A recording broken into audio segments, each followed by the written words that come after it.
الشيطان الرجيم بسم الله الرحمن الرحيم من قتل نفسا بغير نفس أو فساد في الأرض فكأنما قتل الناس جميعا ومن أحياها فكأنما أحيا الناس جميعا. صدر اجلاس، حکم صاحبان، مشفق اساتذہ کرام اور میرے دوستو، آج کی اس پررونق باوقار علمی مجلس میں میں جس موضوع پر چند منٹ گفتگو کرنے کی جسارت کر رہا ہوں وہ ہے اسلام اور احترام انسانیت. معزز سامعین، آمد اسلام سے قبل انسان ایک خوخار درندہ تھا. مقصد تخلیق سے کھیلنا اس کا محبوب مشغلہ تھا. قبائلی عصبیت و نسلی تفاخر اپنے شباب پر تھا. ہر طرف ظلم و جور کا دور دورہ تھا.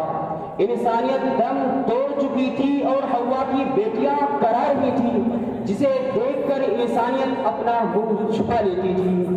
اور دنیا ایسے دستور کی محتاج تھی جو ہمدردی، بھائی چارگی اور احترام انسانیت کا پیغام دیتا ہو. لہذا انتظار کی مدت ختم ہوئی اور تاریخ دنیا نے اسلام جیسا روشن چراغ پا لیا جس نے احترام انسانیت کی خاطر یا ایھا الناس انا خلقناکم من ذکر و انثی کا اعلان کر کے نسلی حسب و نسب کے قسم کو چور چور کر دیا اور ساتھ ہی ساتھ وَلَقَدْ كَرَّمْنَا بَنِي آدَمَ کہہ کر ساری انسانیت کو معزز و مکرم قرار دیا. اور ساتھ ہی ساتھ مَنْ قَتَلَ نَفْسًا بِغَيْرِ نَفْسٍ أَوْ فَسَادٍ فِي الْأَرْضِ فَكَأَنَّمَا قَتَلَ النَّاسَ جَمِيعًا کا فرمان سنا کر انسانوں پر بم و بارود کے دہانے کھولنے والوں پر قدغن لگا دی. اتنا ہی نہیں بلکہ دوسروں کے جذبات کا احساس کرتے ہوئے وَلَا تَسُبُّوا الَّذِينَ يَدْعُونَ مِن دُونِ اللَّهِ کا فرمان جاری کر کے مذہبی شعار اور ان کے معبودوں کو برا بھلا کہنے سے منع فرمایا.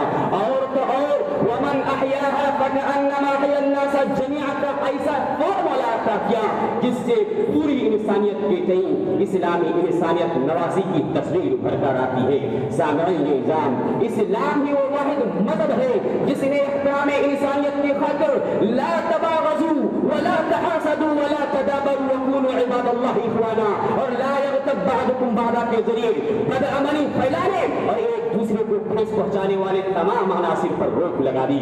سامعین کرام، یہ جو میں بیان کر رہا ہوں یہ صرف کتابی باتیں اور کاغذی دعوے نہیں ہیں بلکہ واقعات ان کی تصدیق کرتے ہیں. چنانچہ محسن انسانیت صلی اللہ علیہ وسلم کی حیات طیبہ غیر مسلموں سے محبت، ہمدردی اور بھائی چارگی اور احترام سے بھری پڑی ہے.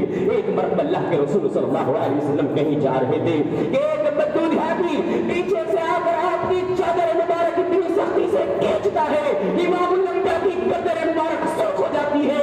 رحمت کائنات پلٹ کر دیکھتے ہیں تو بدو گستاخانہ انداز میں آپ سے کہتا ہے میں غریب ہوں، میری مدد کرو. رب تعالیٰ کی قسم، احادیث کی اوراد گواہ ہے.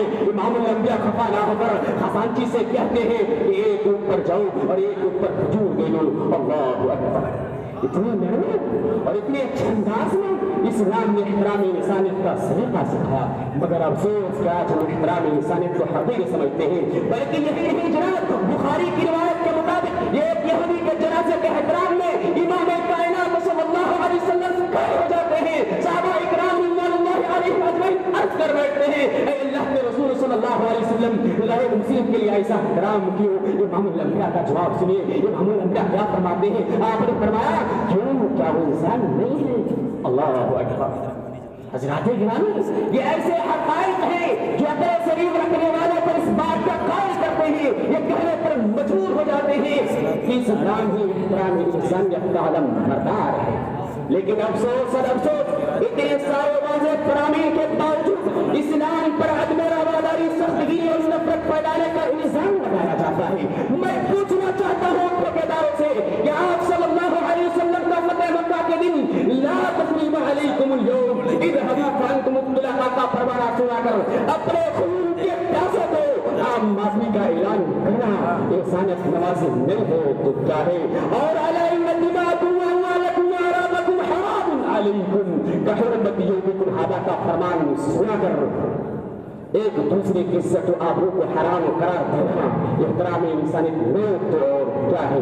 جی ہاں، یہ احترام انسانیت ہے کہ اسلام نے دورہ کرنے سے منع فرمایا ہے۔ سامعین اکرام، اس یہی اسلام کے عمدہ فارمولے ہیں جس کی بنا پر قلیل مدت میں بھی اسلام نے ایک تناور درد کی شکل اختیار کر لیا، اور وہ عرب جو بالکل اکھڑا اسلام کا کٹر دشمن تھا، اسلام سے قریب ہو گئے اور اس کی سربلندی کی خاطر اپنی جان کا قربان کرنے کے لیے تیار ہو گئے، اور وہ الفت و محبت کے رخشاں ستاری بن گئے۔ لہٰذا ضرورت اس بات کی ہے کہ ہم اسلامی تعلیمات کو عملی جامہ پہنا کر لوگوں کے درمیان عام کریں۔ آخر میں اس شعر کے ساتھ اپنی تقریر کو ختم کرنا چاہتا ہوں۔ امن و سکون کا پیکر اسلام ہے ہمارا، امن و سکون کا پیکر اسلام ہے ہمارا، سنو وطن کے لوگوں یہ پیغام ہمارا۔ آخر میں اللہ تعالیٰ سے دعا ہے کہ اللہ تعالیٰ ہم سب کو اسلامی تعلیمات سمجھنے اور اس پر عمل کرنے کی توفیق دے، آمین۔ السلام علیکم ورحمۃ اللہ وبرکاتہ۔